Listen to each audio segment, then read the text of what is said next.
एक बार फिर अमेरिका की तरफ से ईरान के ऊपर बड़ी स्ट्राइक्स की गई हैं और साथ ही साथ ईरान ने भी बड़ा पलटवार किया है अमेरिका के बेसिस पे और हॉर्मुज पर।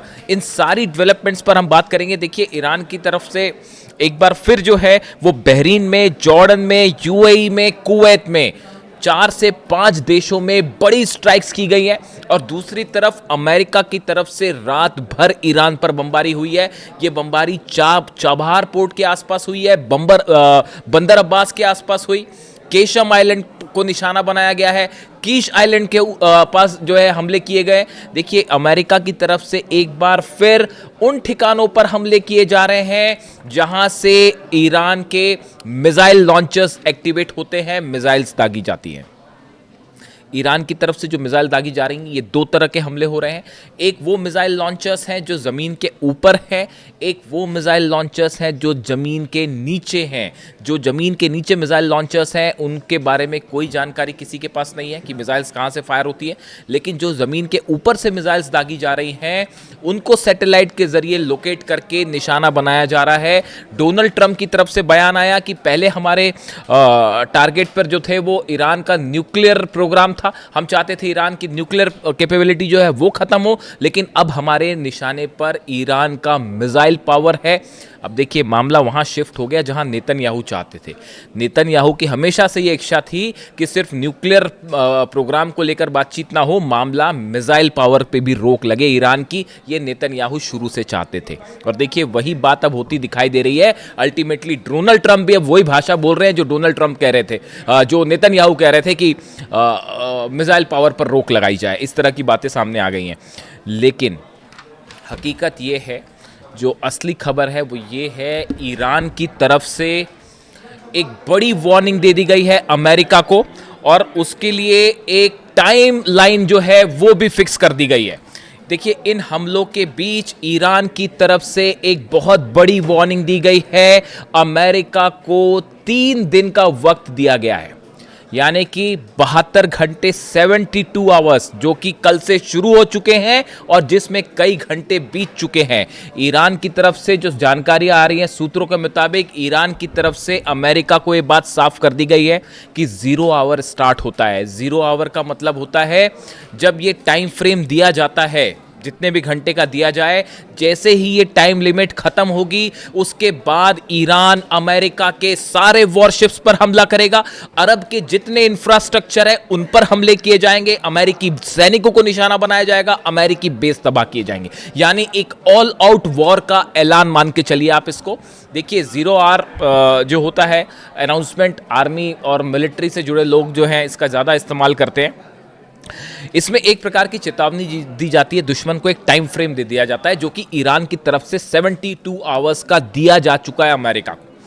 और ये सब हुआ है अमेरिका के उन हमलों के बाद जो कि न्यूक्लियर इंस्टॉलेशंस पर हुए, खास तौर पर दारखुविन में जो हुए हमले। बुशर पर हमले हो रहे हैं, दारखुविन पर हमले हो रहे हैं, जिसको लेकर ईरान और आईआरजीसी की तरफ से बड़ा एक्शन लिया गया। इन हमलों के बाद अमेरिका को यह बता दिया गया कि अगर 72 घंटे के अंदर आपके हमले नहीं रुके तो हम ऑल आउट जंग का ऐलान करेंगे आपके खिलाफ और उसके बाद एक भी जहाज नहीं बचेगा। देखिए, आप हकीकत जानना चाहते हैं, हकीकत यह है कि हॉर्मुज में पिछले 12 घंटे के अंदर करीब 100 अबू मेहदी मिसाइल्स फायर की गई है। ये जानकारी सामने आ रही है।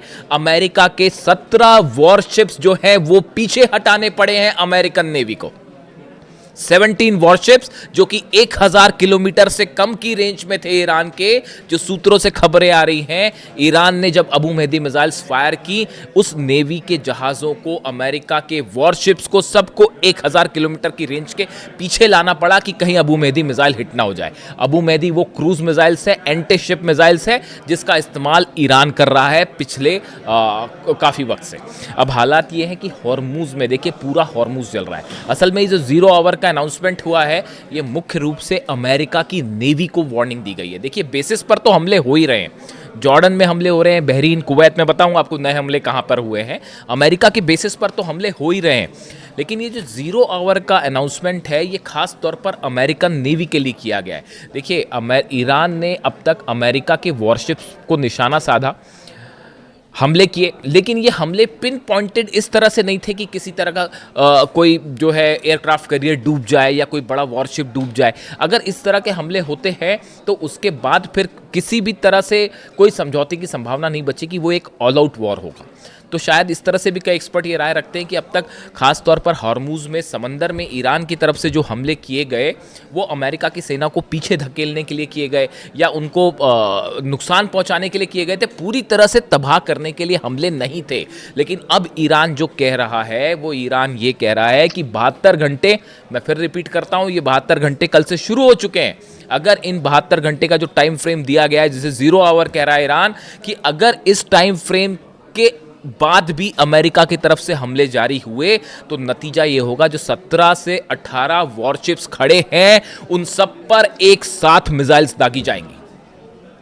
जितना इंफ्रास्ट्रक्चर है अरब का वो एक साथ उन पर मिसाइल दागी जाएंगे। जो बेसिस है उस पर पहले के मुकाबले ज्यादा बड़े हमले होंगे। आप देखिए जो नए हमले हैं, ईरान ने एक बार फिर बहरीन में पावर स्टेशंस को आग के हवाले कर दिया है। यहां पर बड़ा मिसाइल अटैक हुआ है और ये बैलिस्टिक मिसाइल अटैक था। बहरीन के एक पावर सेंटर पर गिरा है, एनर्जी सेंटर पर, और वहां पर जो है बड़ी आग लगी और तबाही की तस्वीरें सामने आई हैं।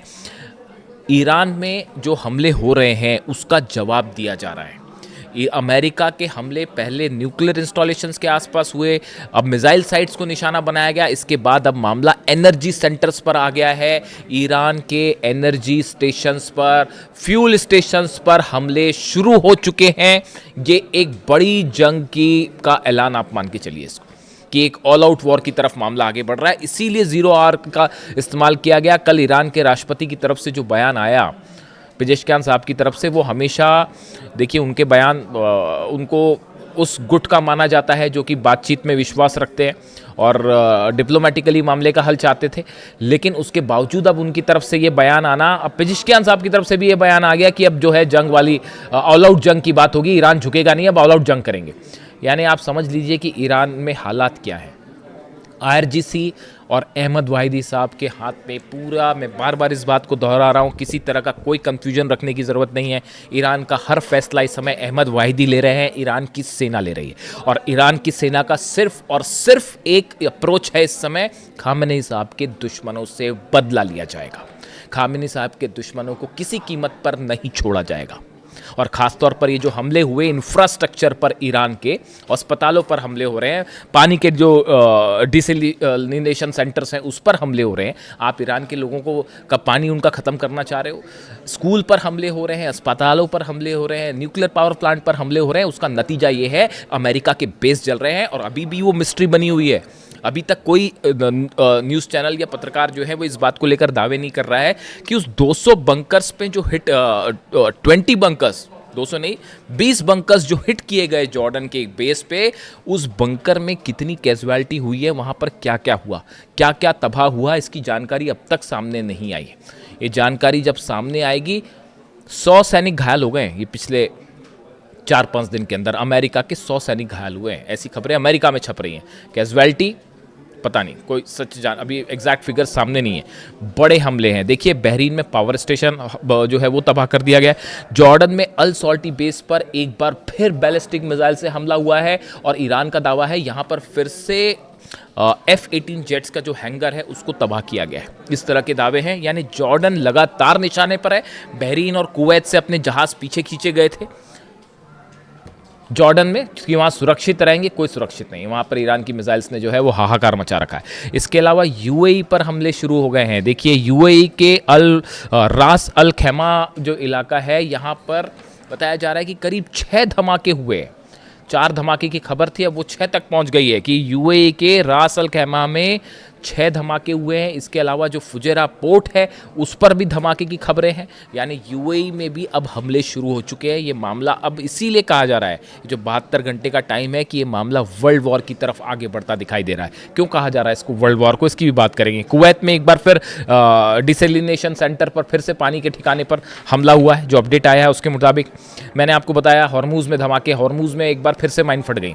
अमेरिका के जहाज़ ओमान वाले रास्ते से जो मना कर रखा है ईरान ने, वहाँ से पार करने की कोशिश कर रहे थे ज़बरदस्ती, उसको ईरान ने जो रास्ता दिखाया उसके अलावा पार करने की कोशिश। अब तो पार वार करने का कोई सवाल ही नहीं है साहब, हॉर्मुज़ इज़ क्लोज्ड, बंद है हॉर्मुज़, अब वहाँ से कोई भी जहाज़ निकलेगा तो यही अंजाम होगा। 2 माइन्स फिर से फटी हैं, 2 माइन पहले फटी थी, 2 माइन अब फटी हैं और जहाज़ के चीथड़े उड़ गए। ये वो माइन्स हैं जो कि ईरान ने बिछाई हैं, ये वो माइन्स हैं जिसमें कहा जाता है कि किम जोंग उन ने मदद की माइन्स देने में।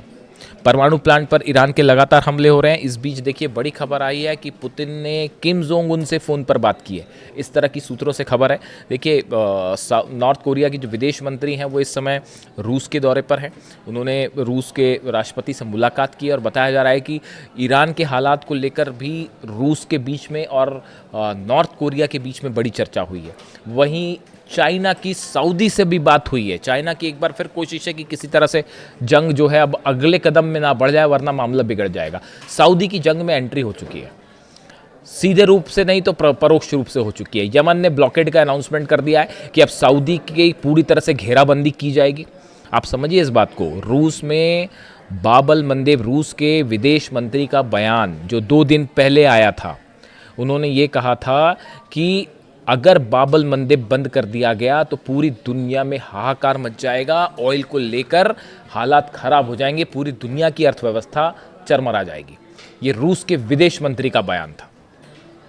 तभी इस बार और उसके अगले दिन खबर क्या आती है कि हुती लड़ाकों ने ये अनाउंसमेंट कर दिया है कि सऊदी का ब्लॉकेट किया जाएगा। आप समझिए इस बात को। इस मामले में रूस इन्वॉल्व है। जहाँ जहाँ आप रूस के 120 से ज़्यादा ऑयल ठिकानों पर हमले हुए हैं पिछले, अगर आप 15 से 20 दिन की बात करें। और अब आप नतीजा देखिए, पूरा अरब जल रहा है। सीधा कनेक्शन है रूस पर हमले का और ये ट्रंप को मैसेज दिया जा रहा है, पुतिन की तरफ से मैसेज दिया जा रहा है ट्रंप को। यानी ये जंग सिर्फ अभी ईरान और अमेरिका की नहीं है, इसमें पुतिन भी शामिल है, इसमें किम जोंग उन भी शामिल है। किस तरह से किम जोंग उन शामिल है अलग से बात करेंगे। पूरे अरब देश शामिल है। 12 मुल्क इस समय ऐसे हैं ईरान के आसपास जिन पे या तो हमले हो रहे हैं या जो इस पूरे मैटर में इन्वॉल्व हैं।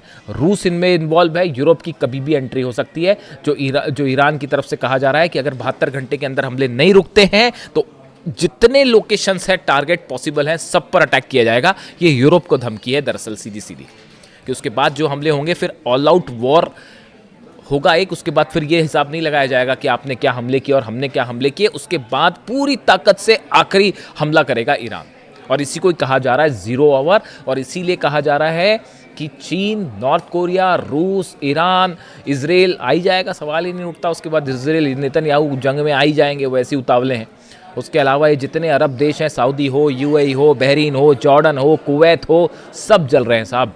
ऐसे में इसीलिए ये कहा जा रहा है इस बात को लेकर कि अगर ये अगले 72 घंटे बेहद क्रूशियल होने वाले हैं और अगर अमेरिका और ईरान के बीच, हालांकि मुनीर कोशिश कर रहे हैं, फिर से मुनीर को एक्टिवेट कर दिया गया है क्योंकि ज़्यादा दिन तक अमेरिका ये लड़ाई नहीं लड़ सकता, ये बात तय है। अगर ज़्यादा लंबी जितनी लंबी लड़ाई उतनी बड़ी ईरान की जीत। सीधी सीधी बात ये है। अगर जो इस मामले को समझते हैं, डिफेंस को समझते हैं, स्ट्रैटेजी को समझते हैं, जितनी लंबी लड़ाई ईरान की उतनी बड़ी जीत। ऐसे हालात में अब ये जो 72 घंटे वाली वार्निंग है ये ईरान की सेना की तरफ से आई है, अहमद वाहिदी साहब की तरफ से आई है। और अहमद वाहिदी वो कमांडर हैं जो सारे फैसले ले रहे हैं और जिनका, मैं फिर से इस बात को रिपीट करता हूँ, अली अहमद वाहिदी साहब वो कमांडर हैं ईरान के जो कासिम सुलेमानी साहब के अंडर में आगे बढ़े हैं, जो इमाम खामेनी की जो है उनके खामेनी साहब के दिशा निर्देश पर आगे बढ़े हैं और उनका विज़न बिल्कुल क्लियर है। अमेरिका के साथ कोई डील नहीं, अमेरिका धोखा देता है, जंग करो, बिल्कुल क्लियर, कोई कन्फ्यूजन नहीं है। और ईरान की सेना ने तय कर लिया है, जो मेरे सूत्र बता रहे हैं कि अहमद वाहिदी साहब ने इस बात को तय कर लिया है कि सिर्फ जंग के रास्ते घुटनों पर लाया जाएगा। और इसीलिए कहा जा रहा है कि मामला वर्ल्ड वॉर की तरफ आगे बढ़ रहा है। जो भी अपडेट होगा लेटेस्ट आप तक पहुंचाऊंगा। वीडियो कैसा लगा कमेंट करके ज़रूर बताइए। Thank you so much.